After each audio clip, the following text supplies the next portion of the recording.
Well, hello, everybody. Thanks for coming, and I hope that this information that you get today will be some good stuff for you to take. This was a longer presentation last year, and I've tried to shorten it a little bit and give you maybe the nugget of what we're looking for exactly. And so today we're going to talk about decision making. Everything comes from this great, wonderful book called On Course, which we have extra copies of. If you just love the material and you think it will be beneficial for you, I can get you one of these to look at for yourself, maybe even to keep. So let me know if you want one and we can do that. All right, so today I want to ask you, are you on course? That's what orientation is about. That's what these little classes that we're doing are about, and we hope you are, because we want you to succeed at Chipola College. We want you to stay in and get out of here with a degree in your pocket. So this is why we're taking such pains to help you in such ways as this.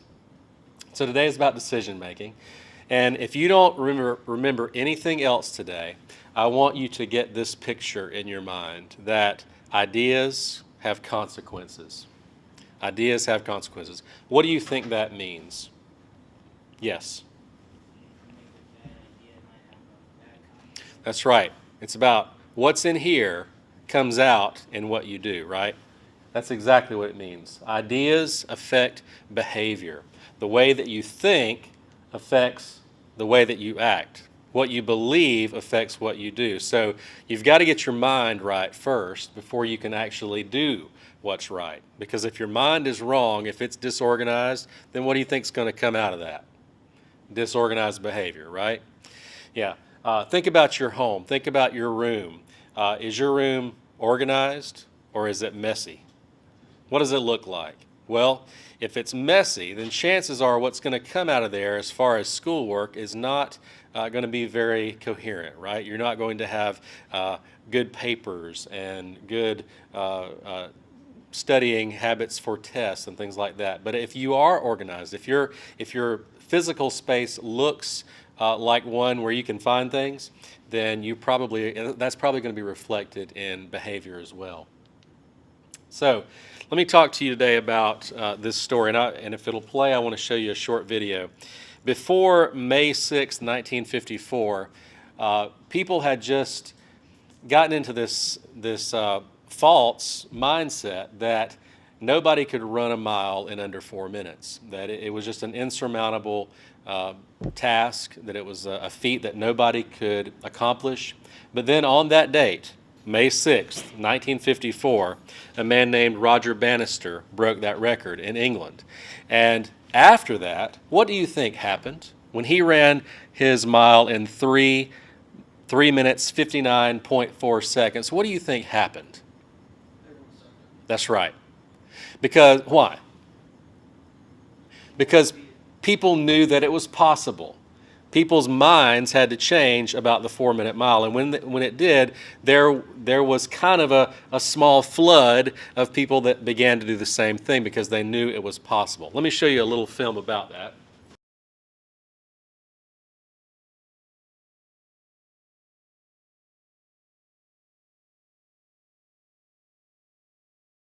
If he had not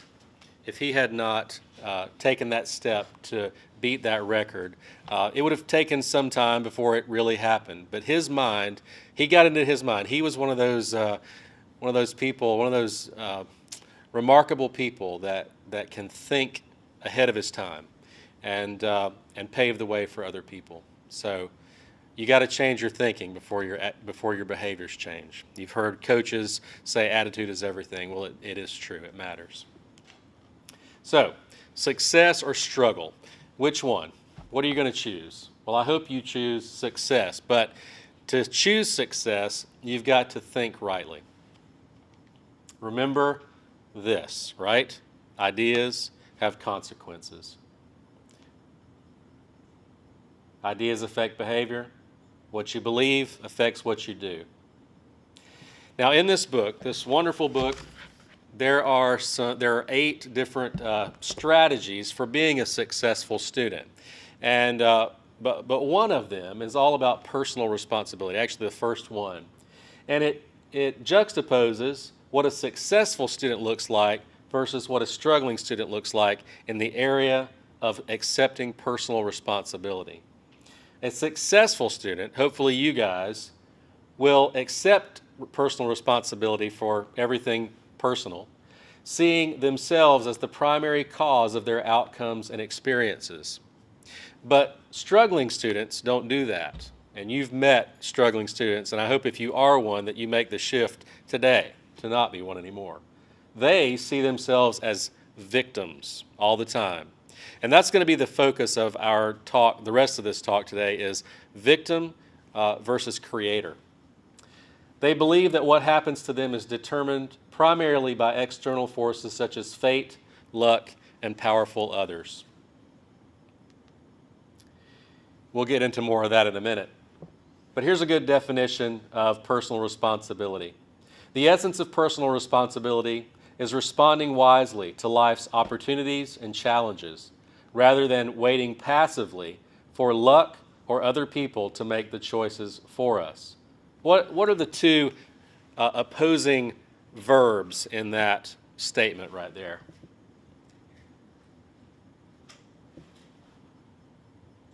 The first one is responding. What's the opposite of that? Versus waiting. That's right.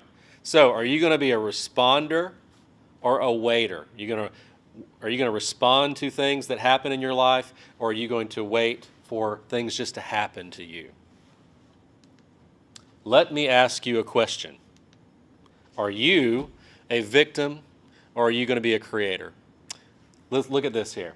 Have you ever heard these statements? I bet you have, because you're college students, and I hear these all the time. These are this is like college student language on the victim side. My teacher gave me an F. Gave me. It's not my fault. It is somebody else acting on me. I don't have my assignment because, and you could just put a blank there and fill it in with whatever. I said my printer ran out of ink. It could be I had a flat tire, or I didn't feel good, or whatever. But what's that? Oh, or your dog ate it. Yeah, perfect. That's right. Mm-hmm. I missed class all last week because my car was in the shop.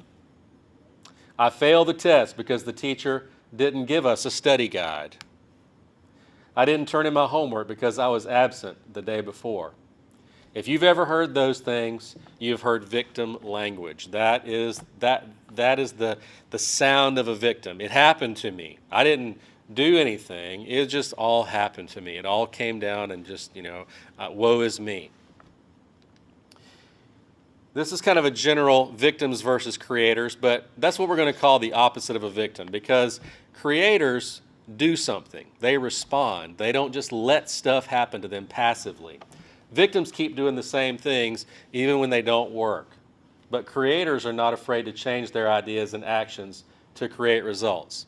So for example, if you're a person who is used to sleeping late all the time and making it to school late, maybe missing a class or coming in tardy, then when you keep doing that same thing over and over, even though you know it doesn't work, then you are acting like a victim. What would a creator do in that situation? Go to sleep earlier, get the same amount of rest, wake up earlier, and get going, right? Yeah. So changing the way you think. What you think affects what you do.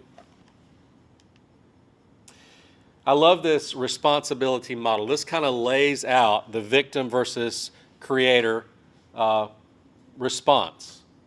Look at that top thing there. Stimulus leads to choice. All right, so we all have stimuli that are coming down at us that require us to make some kind of choice or not make any choice at all. You can either choose in those times of stimulus to be a victim or creator. So I had a flat tire. Am I going to be a victim or a creator?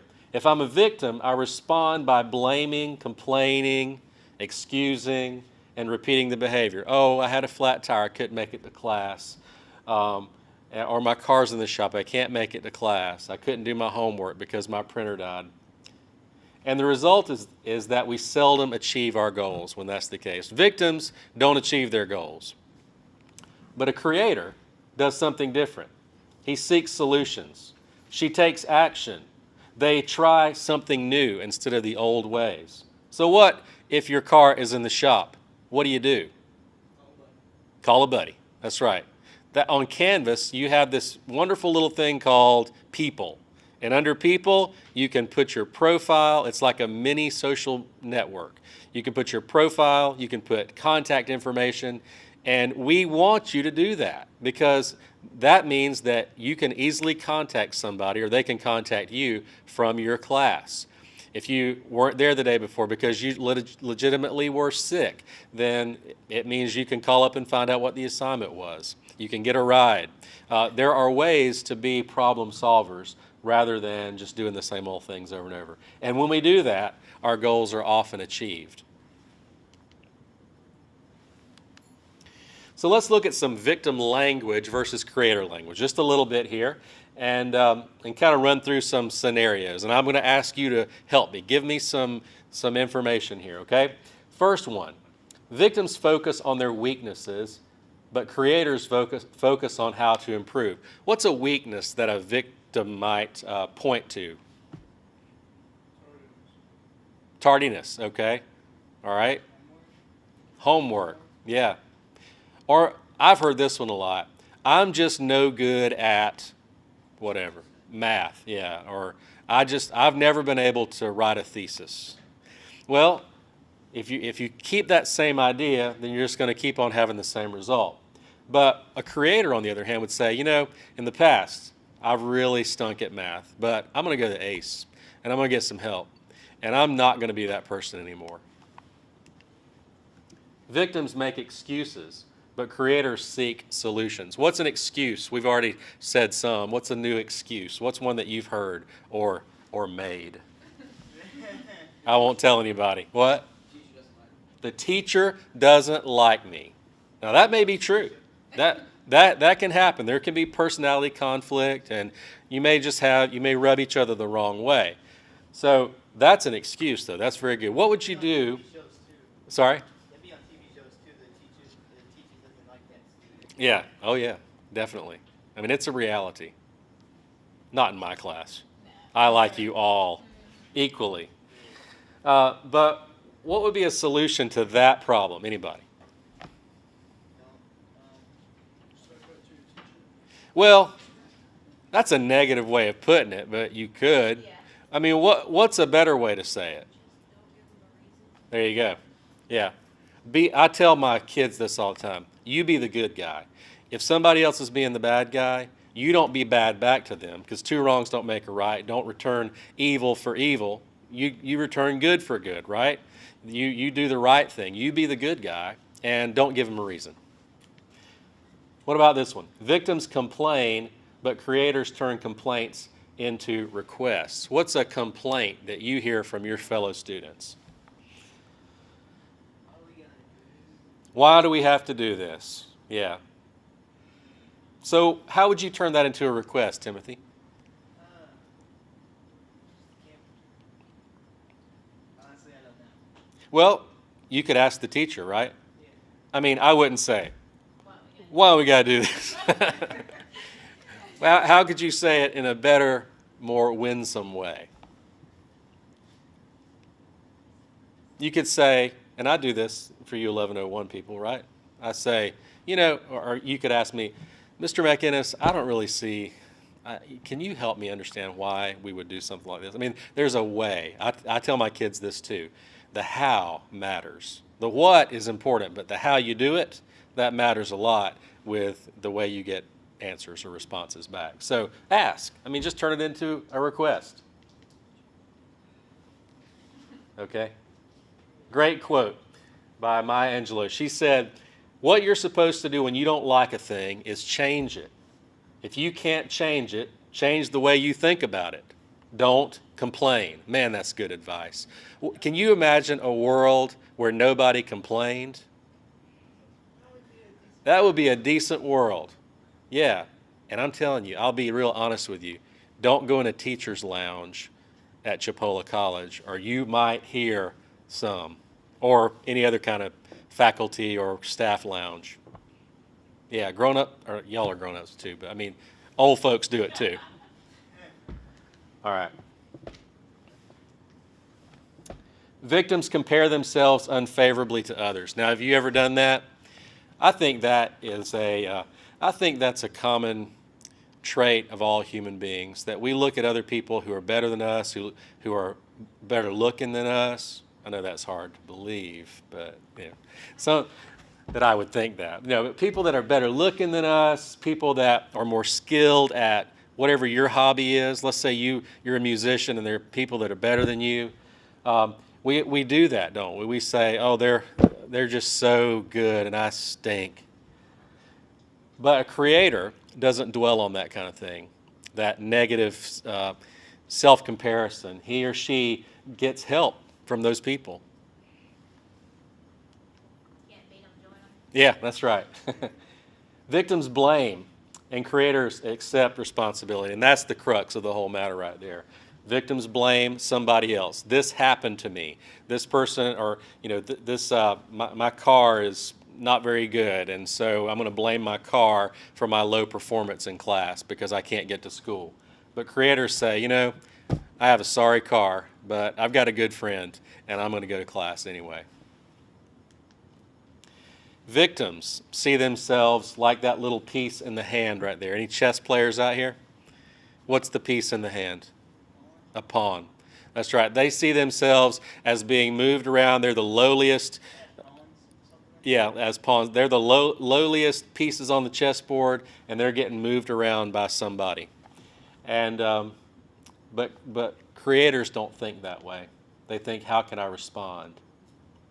Blaming is a pastime for losers. There is no leverage in blaming. Power is rooted in self-responsibility. I'm not sure who Dr. Nathaniel Branden is, but he's a successful something. And I'm going to listen to him. He says that blaming is a pastime for losers. So watch yourself. Think about it. Do you blame? Do you go around doing that? Blaming situations, circumstances, other people, your upbringing, your parents? Don't do it. Victims see problems as permanent, whereas creators treat problems as temporary. I'll never get this. I'll never understand algebra. That's a permanent problem. That's not wise. If you get stuck in that, then you're just going to be stuck in it. Creators say, I don't get it right now, but I'm going to. They're determined to move past it. Victims repeat ineffective behaviors while creators do something new. We talked about this at the beginning, that getting up late thing, keep doing it over and over and over, nothing changes, and until you do something new, until you think differently and get a new idea. There's just a few more. I think this is the last one. Victims try all the time. Well, I'm going to try better. I'm going to try harder. What does that really mean? I'm not doing it. Yeah. I'm just saying that so I can feel better and so that I can buy a little more time with you, Professor so-and-so. Creators do. It's like this guy. Y'all know this guy, right? Yep. There is no try. You do or not. Well, there's one more. Okay. Victims predict defeat and give up, which is called the self-fulfilling prophecy. If you go around all the time saying you're no good at math, do you think you're ever going to be good at math? You're not. It's called a self-fulfilling prophecy because what happens is that little fish hook thing at the beginning, we begin to believe something that is not necessarily true. We think something's permanent when it's really temporary, and creators do the opposite of that. They think positively and look for a better choice. So, bottom line of the whole thing is when you hear ownership and an action plan, you know you're talking to a creator. When you hear those other excuse type things that we talked about at first, that's victim language. But ownership of your life and an action plan to move forward, then you're talking to a creator. I have a friend, and he's a really good friend, but he has sort of had a failure to launch in life in a lot of ways.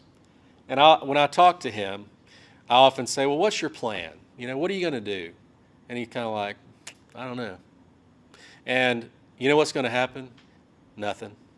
Nothing's ever going to happen. Without an action plan, without you knowing where you're going and how to get there, then nothing's ever going to happen. So think about it. You need a plan. Do you have a plan? You got one? What's your plan? What's everybody's plan in this room right now? Chipola College, get a degree. Miss Angie used to do this wonderful thing called Ace College for us, and she would make us all say, now I'm going to leave Chipola with one of these different kinds of degrees. And that's right, you need to be thinking that way. So let's try it together. Any questions from anybody? Okay. I know it all now. All right, I'm going to give you real quick wise choices in college, then we'll be done, okay? Read your college catalog and planner. I'm sure you've said all these things. Talk to your advisor regularly. There's 3 in the room, right? Are there more? 3? Okay. Understand your course prerequisites. Complete your general education requirements. Don't get to the end and think you're graduating and you haven't taken algebra or 1101. Choose a major wisely. Take a realistic course load. Attend the first day of class on time. Sit in class where you can focus on learning in the front, unless your teacher makes you sit somewhere else. Study your syllabi and first day handouts. Don't just think because I have them, I'm going to absorb this information through my skin. You got to look at it, okay? Buy required course textbook and supplies as soon as possible. Introduce yourself to one or more classmates. I said that, right? You need to have a buddy in case that day comes when you can't make it. And exchange contact information with that person. If possible, inform your instructor before an absence. If you arrive late, slip in quietly. Goodness, y'all. That's a big one. I'm having late people in my classes almost every day, and they could be quieter. It distracts everybody when you don't do that. Ask questions, a lot of questions. If you need to talk to an instructor, make an appointment during office hours. Get involved in campus life. We have tons of clubs, and we have other things that you can do. Get involved with that. Know the importance of your GPA and how to calculate it. If you stop attending, don't just quit. Withdraw. Talk to your instructor about withdrawing when you do that. Keep a file of important documents. Yes, you can do the actual paper. It's possible. There are bins that you can keep it in. And be polite in class. I've already talked a lot about that, but there's a how to do things. So anyway, I'm sorry my time is up, but that's it. Okay.